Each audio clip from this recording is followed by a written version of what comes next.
मंगलपुर नाम के एक गांव में छोटा सा परिवार रहता था, जिसमें सविता नाम की एक औरत और उसके बेटे थे। अपने पति के अचानक मृत्यु के बाद घर का सारा भार सविता पर ही आ गया था। 2 बेटों की परवरिश और पढ़ाई लिखाई में ही उसका सारा जीवन निकल गया। लेकिन जब उसके बच्चे बड़े हुए तो सविता को एक बड़ा फैसला लेना था। अरे सविता बहन, तुम यहाँ आओ, अंदर आओ। क्या हुआ, सब ठीक तो है ना? श्रीधर भाऊजी, आप जानते तो है ना, मेरे दोनों बच्चों को बड़ी मुश्किल से पाला है मैंने।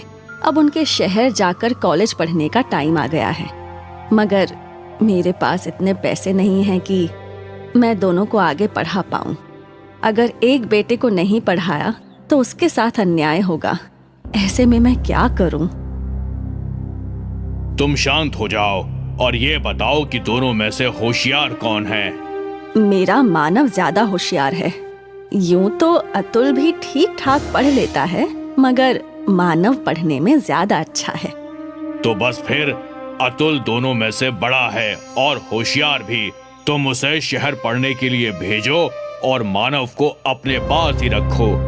मेरी जान पहचान में एक हलवाई के यहाँ नौकरी खाली है, मैं उसे वहीं पर लगवा दूंगा। श्रीधर की बात सुनकर सविता को तसल्ली मिलती है। वो मानव को बाहर पढ़ने के लिए भेजती है और अतुल को हरिया हलवाई के यहाँ नौकरी करने के लिए लगा देती है। अतुल को ना पढ़ पाने का अफसोस तो बहुत था, मगर अपने घर के हालात भली भांति जानता था, इसलिए उसने आगे पढ़ने की बिल्कुल भी जिद नहीं की। दिन ऐसे ही बीतता रहा और 3 साल बाद मानव को एक बड़े फूड चेन में सीनियर मैनेजर की नौकरी मिल जाती है। माँ, ये लो मिठाई खाओ। मेरी प्लेसमेंट एक बड़ी फूड चेन में मैनेजर के लिए हो गई है। किसमें हो गई है? फूड क्या? फूड चेन में माँ। जब कोई आदमी अपने होटल्स अलग अलग शहर में खोल लेता है, उसको फूड चेन कहते हैं, है ना भैया? बिल्कुल सही कहा रे तूने। 5 स्टार रेस्टोरेंट में माँ, बहुत अच्छी तनख्वाह मिलेगी। धीरे धीरे हम सब शहर में ही शिफ्ट हो जाएंगे। थोड़े महीनों में मानव का प्रमोशन जूनियर से सीनियर लेवल पर हो जाता है और वो अतुल और सविता को शहर ले जाता है। माँ, कल मेरे बॉस डिनर के लिए आ रहे हैं। जब मैंने उन्हें बताया कि मैं अपने पूरे परिवार को यहाँ ले आया हूँ तो वो बहुत खुश हुए। अरे वाह, तू बुला ले उन्हें। आखिर हम भी तो मिले तेरे बॉस को। मगर माँ, तुम तो बीमार रहती हो, तो फिर खाना कौन बनाएगा? तुम चिंता मत करो भैया। जब तुम पढ़ रहे थे, मैंने हरिया हलवाई के नीचे बहुत काम सीख लिया है। तुम देखना, ऐसे खाना बनाऊंगा कि खाने के साथ उंगलियां भी चट कर जाएंगे। मगर एक बात का ध्यान रखना अतुल, बॉस 5 स्टार रेस्टोरेंट के मालिक हैं। खाना उसी के हिसाब से होना चाहिए। आप ये सब बातों की जरा भी टेंशन ना लो भैया, बस काम पे ध्यान दो। देखना, खाना खाते ही आपकी डबल प्रमोशन पक्की। कहते ही सब खिलखिला उठे। अगले दिन अतुल खूब मन लगाकर बहुत सारे स्वादिष्ट व्यंजन बनाता है। भैया, लगता है आपके बॉस आ गए हैं। मैं दरवाजा खोलता हूँ। नहीं नहीं अतुल, तू रहने दे। बॉस क्या सोचेंगे कि कैसे कपड़े पहने हैं इसके भाई ने। मैं खोलता हूँ दरवाजा। और सुन, तू अंदर ही रहना, ज्यादा बाहर निकलने की जरूरत नहीं है। अतुल ये सुनकर बहुत उदास हो जाता है और बिना कुछ कहे अंदर जाकर डाइनिंग टेबल सजाने लगता है। आइए सर, आइए। खमा खड़ी अतुल। घड़ी कम्मा सर, प्लीज बैठिए। वाह अतुल, थारा घर तो घना फूटरा से। थारा अम्मा और भाई कहाँ से? मैं अभी मिलवाता हूँ सर। माँ, ओ माँ, बॉस आए हैं। नमस्ते भाई साहब, कैसे हैं आप? यहाँ मानव, उसकी माँ और उसके बॉस एक दूसरे से बातें कर रहे थे और वहाँ अतुल खाने की तैयारी में लगा था। थोड़ी देर बाद वो सब डाइनिंग टेबल पर डिनर करने आए। टेबल को सजा हुआ देखकर अतुल का बॉस बहुत खुश होता है। एक साइड फॉर्क, दूसरी साइड नाइफ और स्पून, टिश्यू, टेबल क्लॉथ, सब कुछ एकदम परफेक्ट था।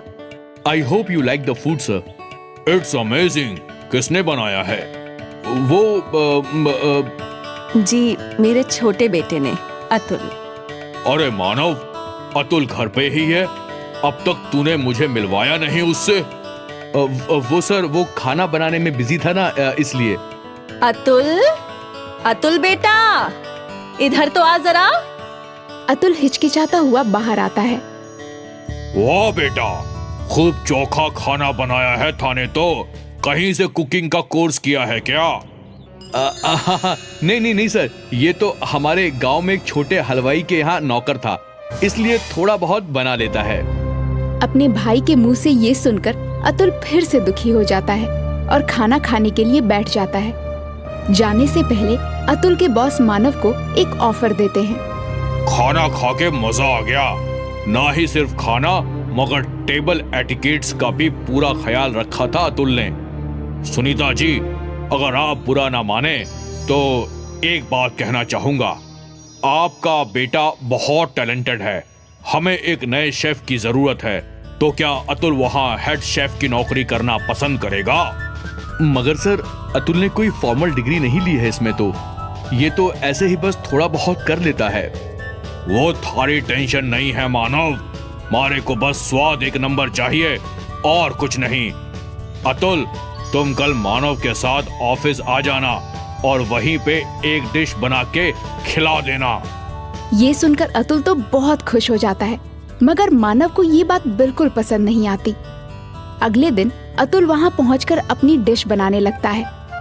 ये लीजिए sir, dal baati churma with an Italian twist. वाह वाह, खूब, बहुत बढ़िया डिश है। इसमें जो पुदीने का फ्लेवर है, आहा। क्या आपको अच्छी लगी सर? क्या मैं चख सकता हूँ? अरे ये तो बहुत अच्छी है। तो फिर? क्यों, चौंक गया ना? क्या हुआ सर, मैं कुछ समझा नहीं। अब तुम इसे खुद बताओ या मैं बताऊं?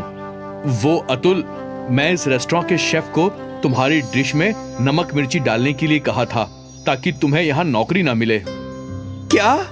हाँ, और ये बात करते हुए सविता बहन ने तुम्हें फोन पे सुन लिया और मुझे पहले ही इन्फॉर्म कर दिया। इससे पहले कि वो शेफ कुछ कर पाता, मैंने उसे फायर कर दिया। मगर भैया, ऐसा क्यों? मैं नहीं चाहता था कि तुझे भी मेरे जितना पैसा और लाइफस्टाइल मिले। मैं चाहता था कि तू ऐसे ही मेरे टुकड़ों पर पले। यू आर फायर्ड मानव। नहीं सर, ऐसा मत कीजिए। मेरा भाई दिल का बुरा नहीं है, आप उसे नौकरी से मत निकालिए। देखा मानव, तूने क्या कुछ किया, मगर फिर भी अतुल थारे से कितना प्यार करे है। I am sorry sir, I am sorry Atul. Manav को अपनी गलती का एहसास हो जाता है और वो दोनों हंसी खुशी रहने लगते हैं।